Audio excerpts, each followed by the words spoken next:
Hey everyone, I'm doing this live stream again. Let me know if you have audio.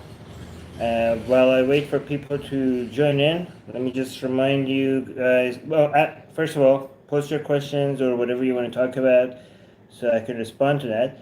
But also, don't forget to click on that bell thingy because I'm doing these unannounced every time I go live to answer your questions or just chat about whatever. But so the only way for you guys to know that I'm on, so we could have a chat with each other, is for you to help not only subscribe, but do something extra, which is hit that bell thingy. I think it should be. Let me see. It should be right down here. Here. Okay. Hit the bell thingy so that whenever I go live without any announcements. No, no, wait. It's the other way around. It's here. So it's mirrored. Sorry. All right. So let me see if you guys are here. Okay, Susanna, hi. Susanna says, hello, you're live. How's audio, Susanna? Um, so here's the thing. I'm also reaching out to Atheist Republic patrons, asking them for their Skype information so I could have, discussions with them, face to face. So if you're a patron, or if you're a member, if you have one of the Atheist Republic memberships, or if you're a monthly PayPal donor, um, message me. Either the best way to message me is on Patreon, but if you're not a patron but you're supporting Atheist Republic in a different way, send Atheist Republic an email on atheistrepublic.com. Tell me like, hey, here's my Skype ID. I want to be part of the Skype discussions. So send that to me, and I'll add you to the Patreon group that on Skype. Okay, let's see who is MITUCLA is saying, Armin, stop being so sexy. I'll try. I don't, what? Okay, well, thanks. I don't know how to respond to that. That's, I don't know. Okay, thanks. Khalid is saying, are you still affiliated with Penguin Philosophy? Oh, hell no. No way.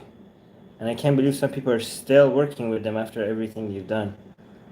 Michael, the Canadian atheist, is saying, hey brother, great to see you again. Great to see you as well. How's things in Canada?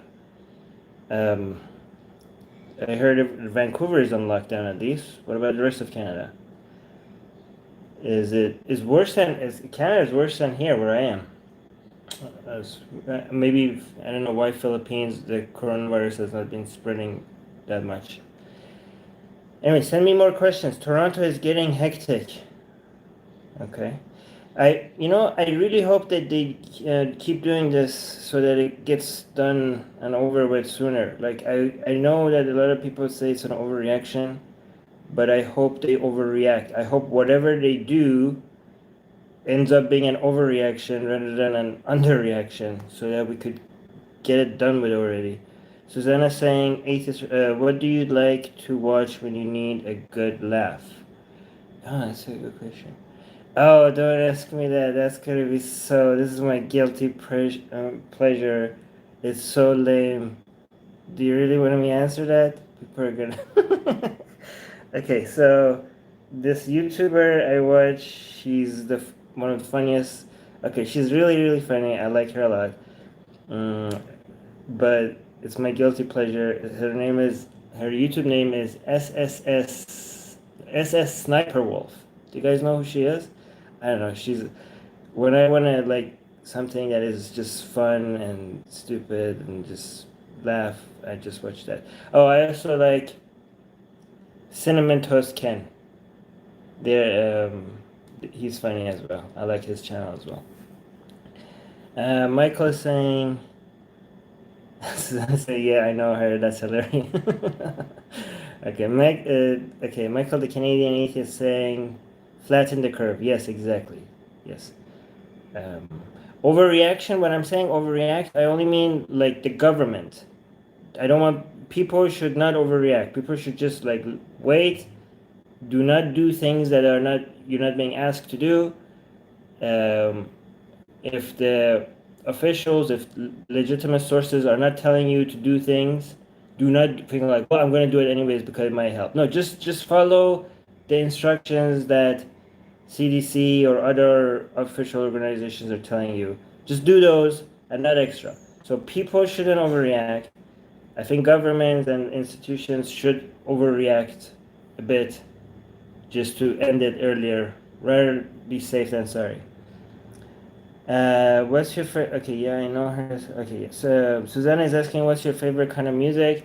Okay, that's a complicated question because I don't have a genre that I like. I like something from every, like, I have, every time I like a music and I realize, okay, oh, I like this music so much, maybe this is my genre. And then I go listen to other music in the same genre, I like, there's not, no, apparently it was just that song. And then I like another song. And then I like, well, maybe I can find more song in this genre. And I listen to the other songs in that genre, like, no, it was just that song.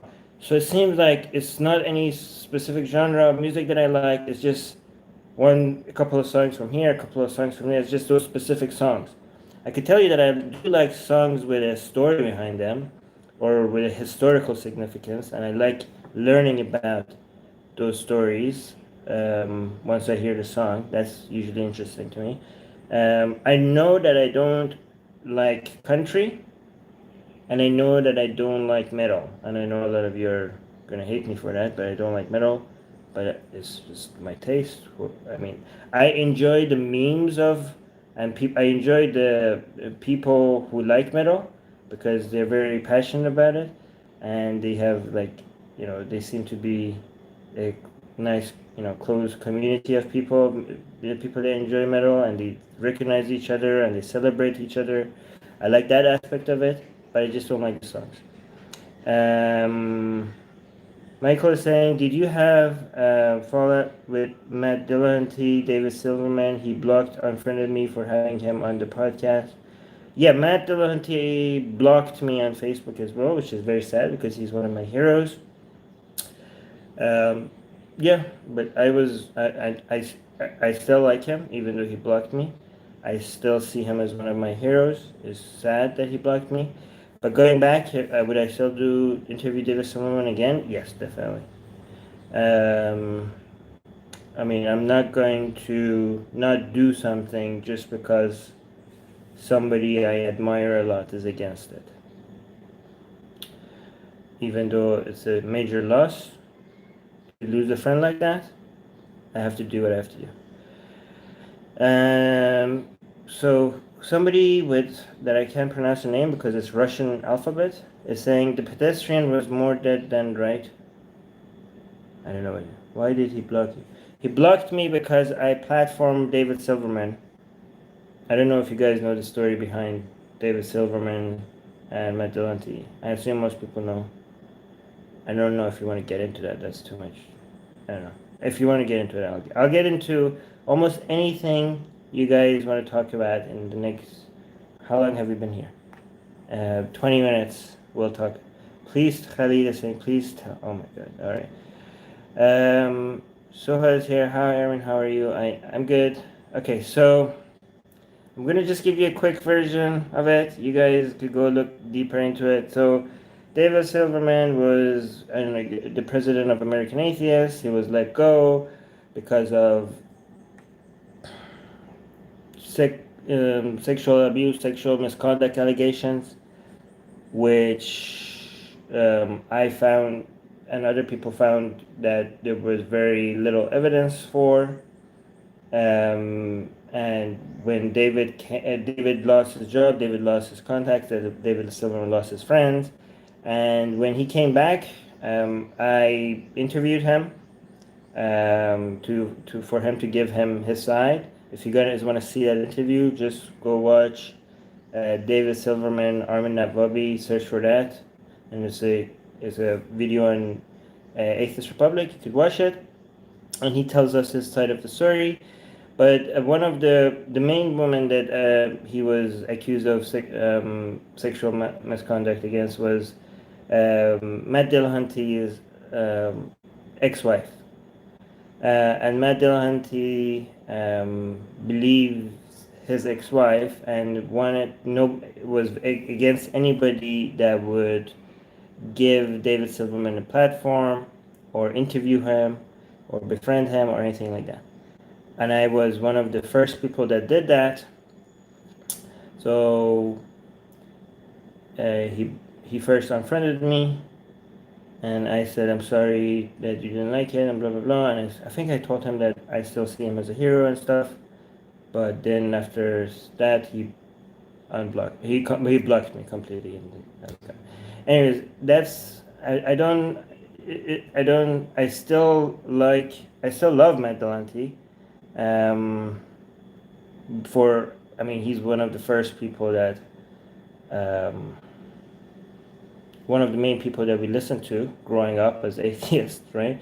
And I also love David Silverman. He is also one of the people that showed us how firebrand, um, you know, aggressive, no nonsense taking, activism is done. And he was beyond just arguing against religion and God. He showed us other forms of activism. So I really liked, and I think David Silverman, one of the people that was, even though he was famous, I think he should have been a lot more famous when he was still an activist, because he did so much for the movement.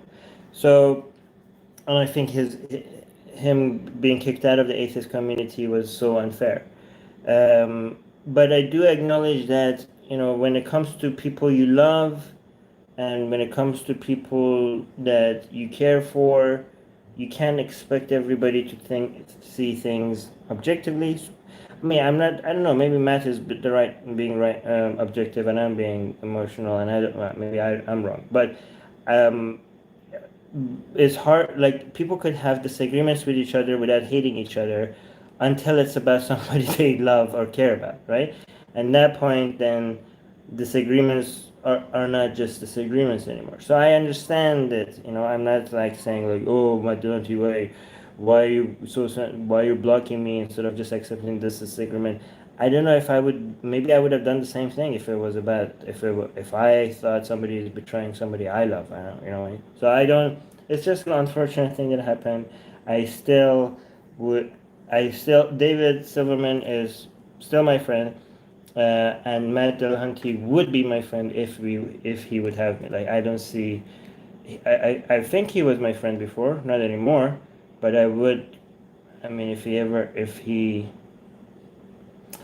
it's sad that, that I lost I mean, for me, I consider myself very lucky to see somebody as your hero, and then at some point being able to talk to him and him being friendly with you. To me, I consider myself very lucky to meet so many of my heroes, and to be able to, not maybe not a friend, but like a acquaintance or something like that. They consider me somebody that they know, or they consider me somebody as part of the movement. That was good. So to lose somebody so important, somebody that you admire so much, is a big loss for me. But I will still do it.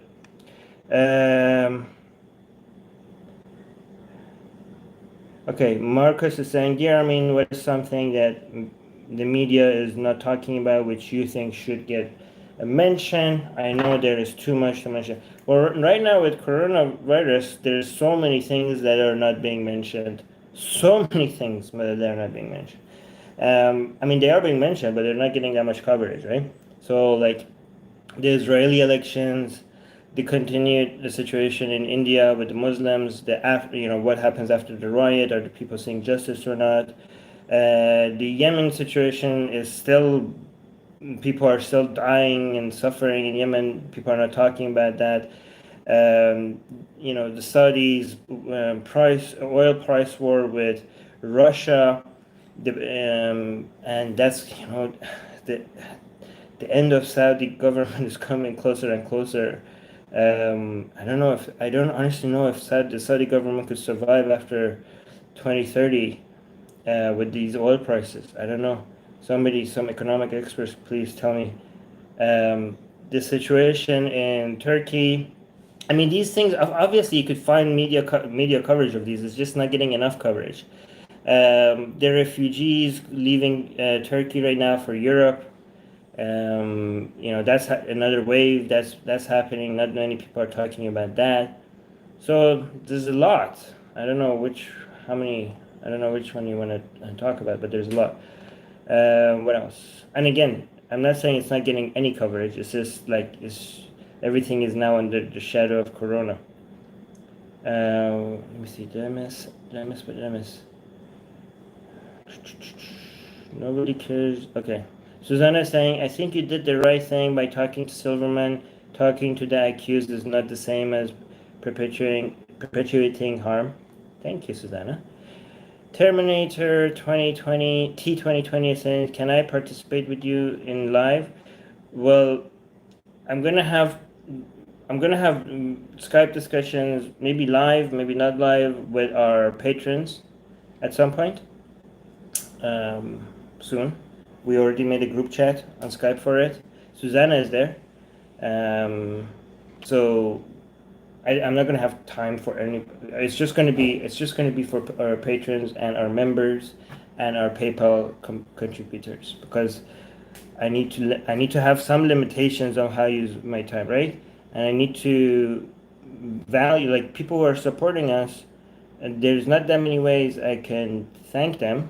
One way I can thank them is I can spend more time with them, especially people who are supporting us. They are the people that are really believing in our vision. So, I want to hear their ideas and their views and talk to them about everything. Soha is saying, well, Armin, I personally think it's his loss. No, it's more my loss than his loss. But thank you. So. Gage is saying, I dropped a glass jar of olives on the floor, but it's okay. I picked up. Okay, I don't know. Marcus Saad is not doing well. No, it's not. You still in touch with Ali? Ali Rizvi? Of course. I do 5 shows with him every month on secular jihadists. Ali is the most, after my wife, Ali is the most person I'm in touch with. We're practically married. James is saying, do you know how Muhammad Al-Khadra is doing? No, I don't know. He gave an amazing speech, but I haven't heard much else about him. Actually, no, I don't know. Let me know if he's okay. Gage is saying, good haircut. Oh, thanks. This is not, I'm in the middle of my run, so this is not how it's supposed to be. Beach, hey Beach. Saying good question to James. It's good to have Beach back here. We missed her for a while. Michael is saying, sorry, I've been so busy. That's okay. Gage, am I saying your name right? It was a pun. Sorry, I'm dumb. No, it's fine. I'm dumb for not getting the pun. Beach is saying, okay, no, that's not to me. Did you hear the debate yesterday with Matt and David Wood? What do you think? Honestly, like I mentioned before in the last live stream, I'm not very interested anymore in God discussions unless somebody that you guys want me to discuss with. I'm on an information diet, okay? Every time I consume content, it comes with an opportunity cost, okay? So just because you're learning something, that doesn't mean it's a good thing. Because every time you're learning something, you're not learning something else. Every time you're consuming a content that is teaching you something, it's coming at a cost of consuming a different content that you could have used to learn something more important, that is more relevant to you, that is more useful to it, right? So I consume a lot of content every day, but I have to select what I'm consuming very carefully. As somebody that has spent 15 years listening, discussing existence of God arguments, do you think it's worth my time to spend watching another debate on the existence of God? Or right now, for example, I'm doing more reading on the early history of Judaism, right? That's an area that I'm very interested in learning more about, right? But I'm not gonna go over I've seen so many different variations of people debating God. Like, I heard it all. Like, why would I spend more time listening to that, right? We got a super chat by Nilofar. Thank you again, Nilofar. You're so sweet. You're so supportive.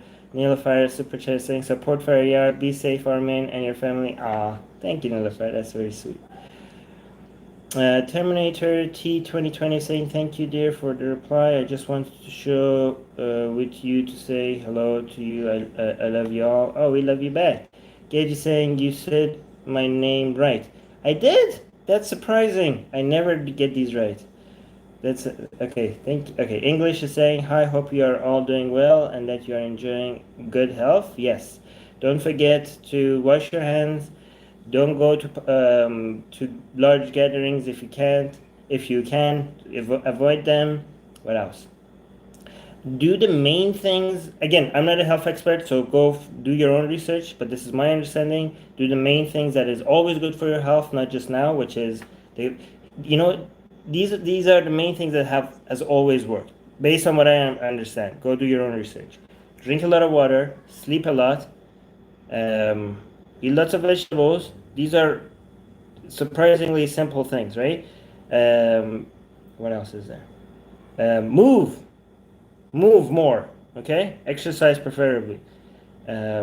Just move. Go for a walk. Run. If you're going for a walk, do it in an empty park or something, not close to people. But these things have always worked, and it's a longer term investment in your immune system. It's not just for corona. Let me see. Good idea. How many times can you say God isn't real? Learn new things. Yeah.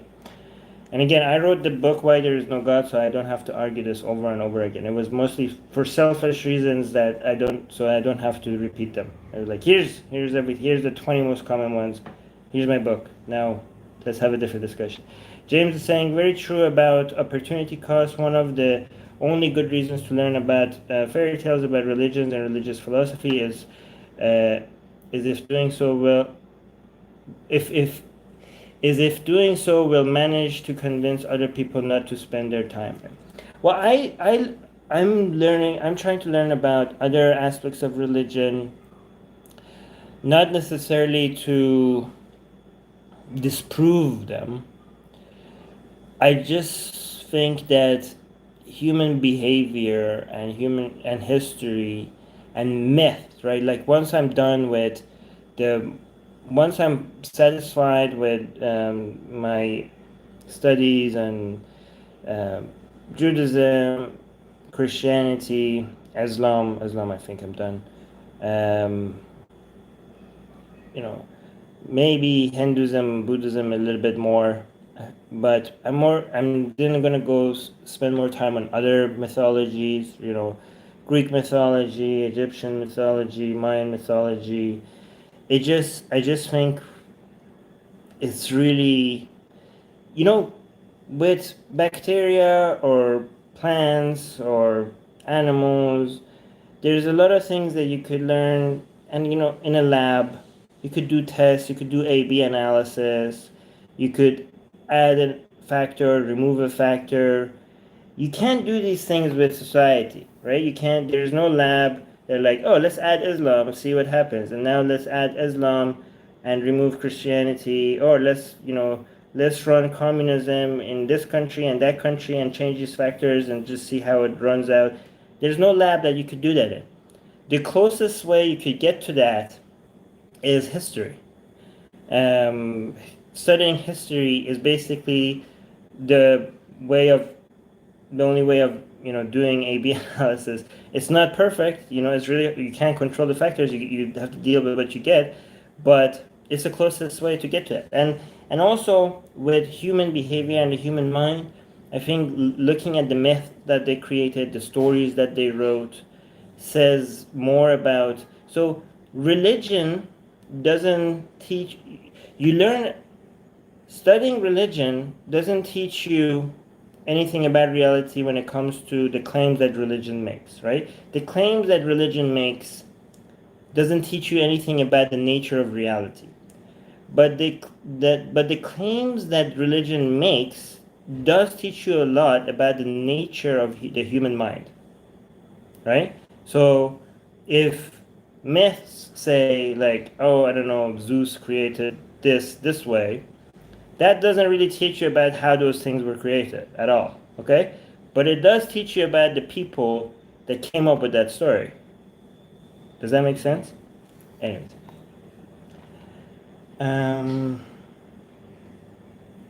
Guys, tag Atheist Republic. How much more time do we have? 5 more minutes. Tag Atheist Republic if you want me to read something. Oh, there was a tag. There was a tag by James. Do you think political Islamist organization in the West like Muslim Brotherhood and Hizb ut-Tahrir are relevant and worth speaking out against, or are they already fighting a losing battle against liberal progressive values and it's more effective to just ignore them? Oh no, definitely do not ignore them. In fact, don't ignore anybody that is spreading falsehood. No. These organizations are actually the problem is that it's not just them. These organizations are getting a lot of the attention, but there's a lot of more sneaky other ways that these Islamic organizations are, and don't just focus on the political ones. A lot of the non-political ones are laying the ground for the politicals to eventually come in, right?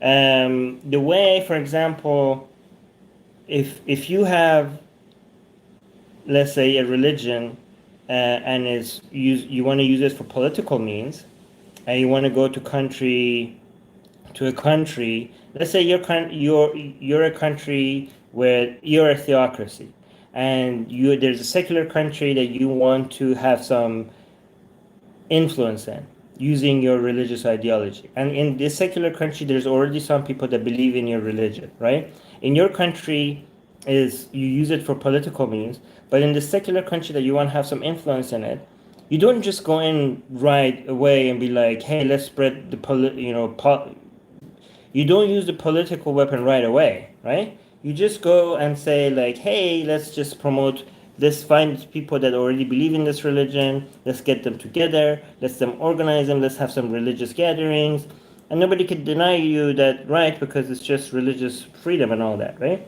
And then what you do is you try to convince other people in that country, not necessarily to convert to your religion. That usually it's not, the return on investment on that is not that high.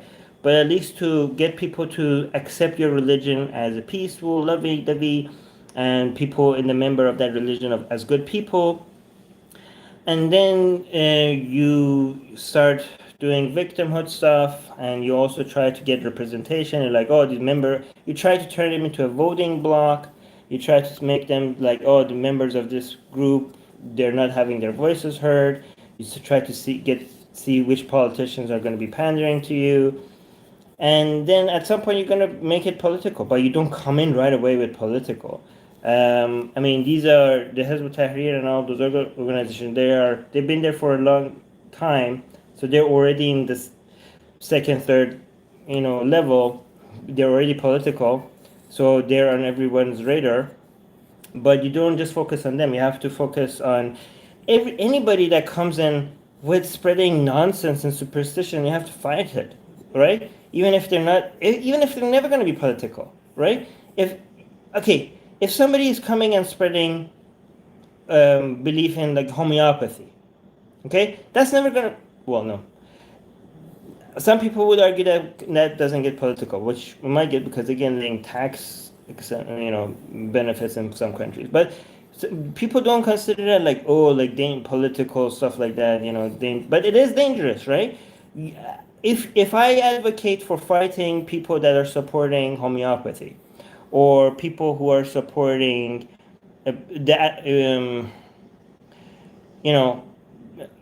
palm reading, right? If I'm against palm reading, it has never been political, right? Well, not that I know of. Actually, it has, but not in recent history. Palm reading has not been political, right? But if what do you think? If I say we have to fight the belief in palm reading, which is not political and it's just nonsense, Do you think if that's level of nonsense, I think that it should be fought against, it should be eradicated, it should be destroyed, it should be eliminated from society. What if that's my view on palm reading, which is not political at all? What do you think my view is on people spreading any form of Islam, even before it gets political? You have to fight all of it, all form of nonsense and superstition.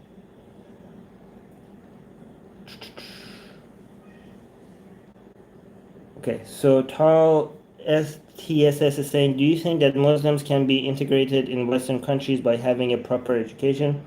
Yeah, Muslims can't. Muslims can. Islam can't. Okay, Muslims can. Muslims can ignore Islam. Okay, and most Muslims do. Most Muslims are better than Islam. The less and this is not reform. Okay, because reform means like, oh, I'm gonna take Islam seriously, but I'm gonna look at it a different way. That's nonsense. That's absolute nonsense. Okay. Ignoring Islam, even though you have a label Muslim on you, is an abandonment of Islam. It's not reforming Islam. The more a Muslim is influenced by Islam, the worse their behavior is, the worse their lives are, the more toxic they are to themselves and to society. But thankfully, most Muslims are not influenced by Islam 100%. It's different degrees of influence by Islam. Most Muslims Islam doesn't come to their mind most of the time, okay? They have other things to worry about. And again, so the answer is like Islam. But anyway, let me see your question again. Do you think that Muslims can be integrated in Western countries? It's not about Western countries. It's about the entire goddamn planet, okay? This is not a Islam versus West, okay? It's the Islam versus the West. It's not that. It's planet Earth versus Islam. It's planet Earth versus superstition and nonsense, okay? So Muslims can be many things, and they could integrate with Western countries, Eastern countries, secular countries, whether they are in the West or not. But Islam can never. Islam cannot integrate with the West, and Islam cannot integrate with the East, and Islam cannot integrate with the Middle East. Islam cannot integrate with our planet. Okay, Islam does not. But it's not just the West that we need to fight Islam in. We need to cure our earth from Islam. Okay, Islam is a disease, and it should never be tolerated. Muslims should be tolerated, and the people that are making more Muslims ignore Islam. So there's a different degree. You could ignore Islam, or you could completely abandon it, or you could just become an ex-Muslim. But just because you're a Muslim, that doesn't mean you're like a robot that you just they put an Islam code in you and you just follow it, right? We are all influenced by many, many different things. And Muslims are just like us. Islam is just one of the thousands of different things that is influencing Muslims. Muslims are influenced by Islam, but they're also influenced by the books they read, the shows they watch, their parents, the people they hang out with, the YouTube videos they watch, the podcasts they listen to. And our job is not just to make Muslims ex-Muslims. Our job is also to increase the influence of those other things, make it a higher percentage of the influence on Muslims compared to Islam. And again, that's not Islamic reform. That's an abandonment of Islam. Okay, glad you think that it can be a worry that speaking out against CARE or Muslim Brotherhood or Al Jazeera can make one sound like conspiracy theorists or other people. I mean, Al Jazeera English, I like some of their shows. And I understand they're biased, but I could watch their shows while recognizing their bias. You just have to know what the bias is. Okay? I get my many different sources. I watch alt-right, alt-left, Islamic, Christian, secular shows, and I know they're all biased. As long as you're aware of that bias, it's fine, right? Al Jazeera, I understand Al Jazeera Arabic is a lot more biased than Al Jazeera English. And Al Jazeera English, the news show is less biased than AJ Plus. AJ Plus has a very progressive leaning bias. Progressive, not in the good, like, not the real, not the progressive in the traditional definition of it. Let's not get into that. Marcus saying, "Dear Armin, what is a thing which improving in your eyes? What do you think is heading in the right direction in 2010?" Well, many things, many things. Poverty is dropping both percentage wise and total number wise faster than anybody thought is possible. Um, Scientific, we're finding more and more ways to um, decode the brain and try to extract information, and that's going to be, one thing Obama did very well is that he spent a lot of money on mapping the brain. I think that's going to change a lot of things. I'm really looking to being more than just human at some point. I think that's going to be the main thing that saves us from almost all harm. So that's progressing really fast and faster than a lot of people anticipated. What else? Saudi Arabia is going bankrupt, so that's a positive thing. What else? There's many things. I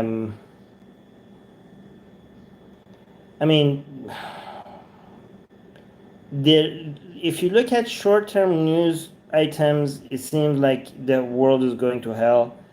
But as soon as you step back a little bit and look at longer-term trends, it looks like everything looks better, right? Every time you're zooming in and looking at what happened in the past year or 5 years, it seems like everything is getting worse.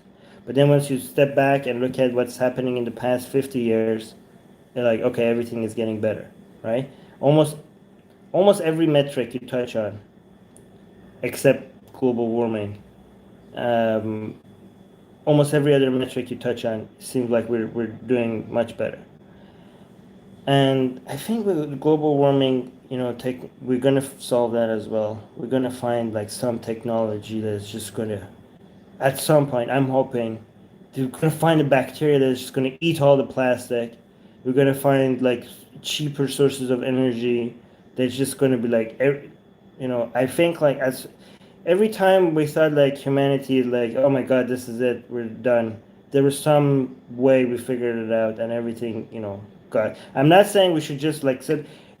When we point out that things are getting better, that doesn't mean that we should just sit back and everything is going to just get better. The only reason why things got better is because people did stuff. It's not, oh, things always get better, so let's just like not do anything. Well, no, it wasn't just a function of time. It was a function of time and people giving a damn to do something about it, right? Let me see. I'm going to do one more question.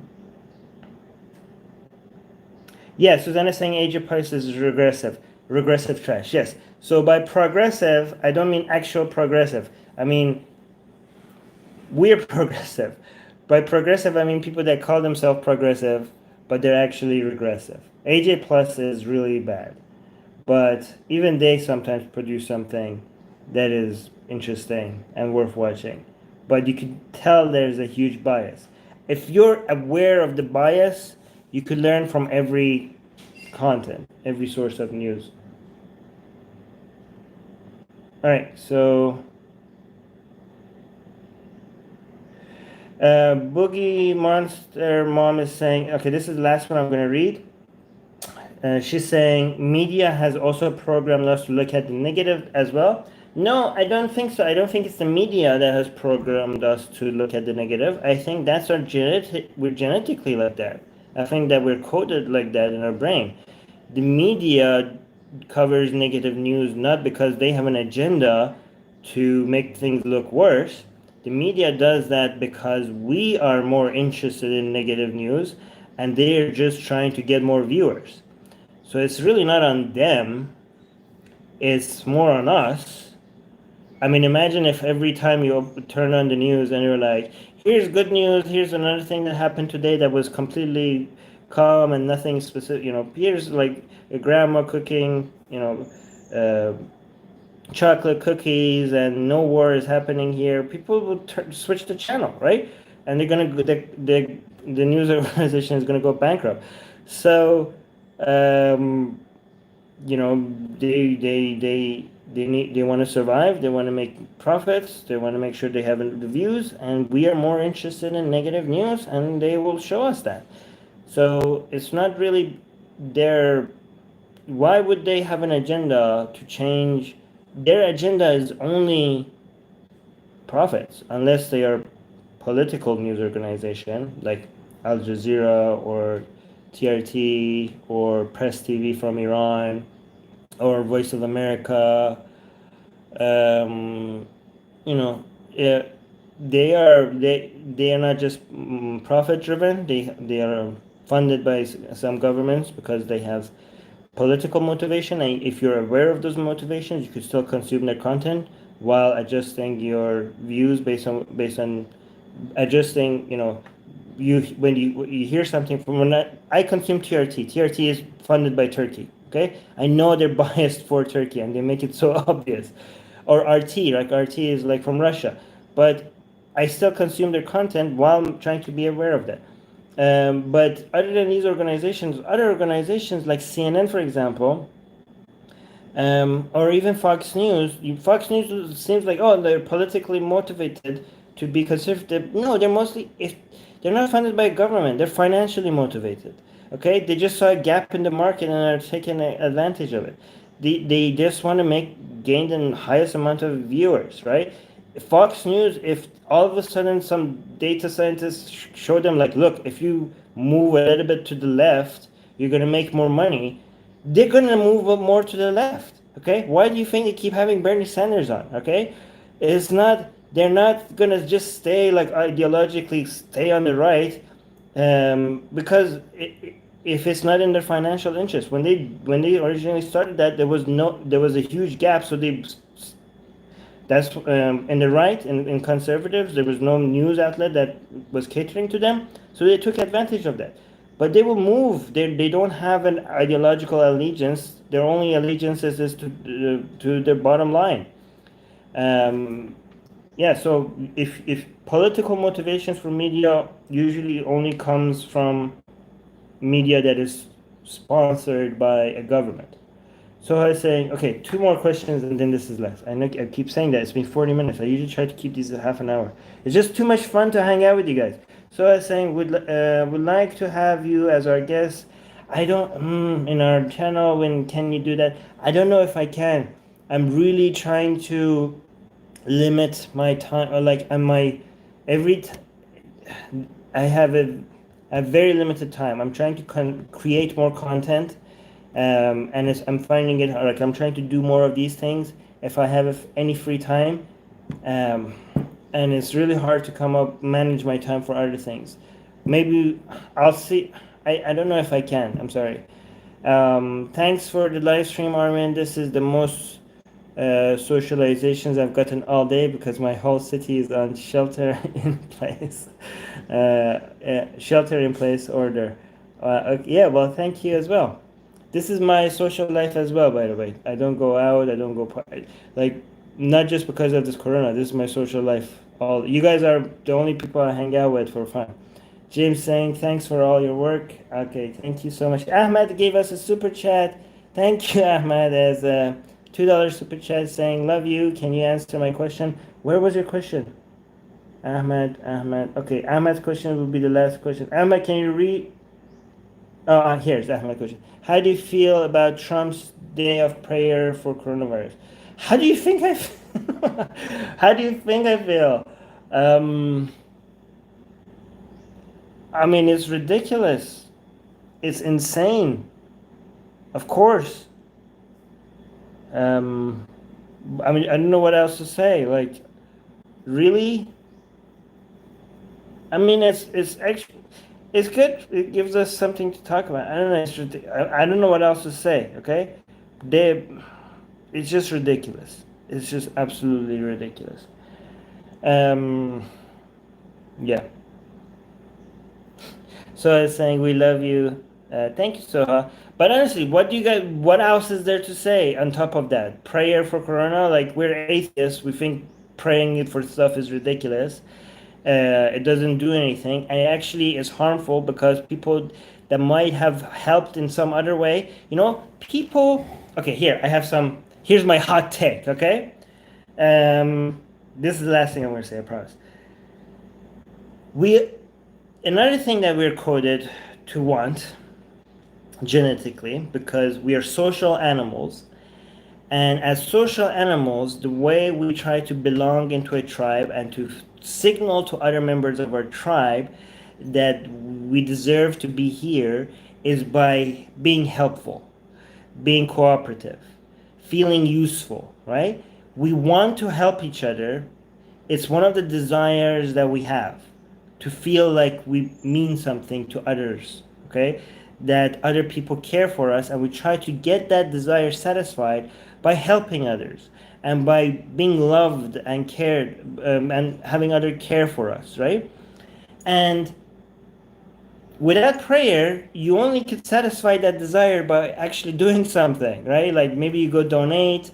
Maybe if you can't donate, you could be like, I'm gonna just share this video telling people how to do the right things to not get sick. I'm going to. Oh, my cousin was believed in this woo stuff, and I'm gonna tell him that. Oh no, don't. That's not really a legitimate way of. You're just gonna spread good information. I don't know. Do something. You're gonna try to feel useful. You're gonna go like. You're gonna feel good about yourself. Like yeah, I did something useful. And prayer, unfortunately, gives you that reward and you feel satisfied that you did something without actually doing anything useful. So you get the satisfaction without actually helping society. So if I think again, you could disagree with me and you could let me know why I'm wrong. I think more people would have done more useful things to satisfy that desire if prayer wasn't there. That's my take. Maybe I'm biased. Well, I am biased. But let me know why I'm wrong. Okay, that's it. I'm not gonna. I want to read more. You guys are tagging me. You know I said that was the last thing I'm gonna read, but you're tagging me again. So it's saying about Trump Prayer Day, I personally think, besides the fact it's stupid, it's hazardous as it's a way of spread the virus. Wait, okay, day of prayer as in getting together praying, or just pray at your home? Because I don't, I don't think even Trump is that stupid to tell people to get together in crowds and pray against Corona. Okay? Am I wrong? Because I was just saying it's stupid because it doesn't do anything and because it might give you the reward without actually the helpful benefits of helping other people. But because I just assumed that day of prayer means just pray at home or whatever. I don't think, unless somebody proves me that I'm wrong, or shows me that I'm wrong, because I haven't looked into the story. Because if he said, let's get together and pray, then this is like almost criminally dangerous and wrong. I don't think even Trump is that dumb to do something like that. I mean, am I wrong? Does anybody know the story? Anyways, I'm gonna end it there. Let me know in the comments what the actual story is. And if this is actually true that he's telling people to gather and pray, this is going to be on Atheist Republic News, and we're going to cover it because that is some crazy nonsense there. But I don't think even Trump is that. Don't forget to subscribe. Don't forget to subscribe. Anybody that has not subscribed and is watching that, now it's really easy right now. Just do it now. Subscribe. Hit the bell thingy, because I'm never gonna announce when I'm gonna do these live streams. The only way for you to get the notification when I go live is to hit that bell thingy and share this video, comment below, help our channel grow. Do everything that feed into YouTube's algorithm. Comment, subscribe, bell, all of that. Share. All right. Love you guys, and see you again.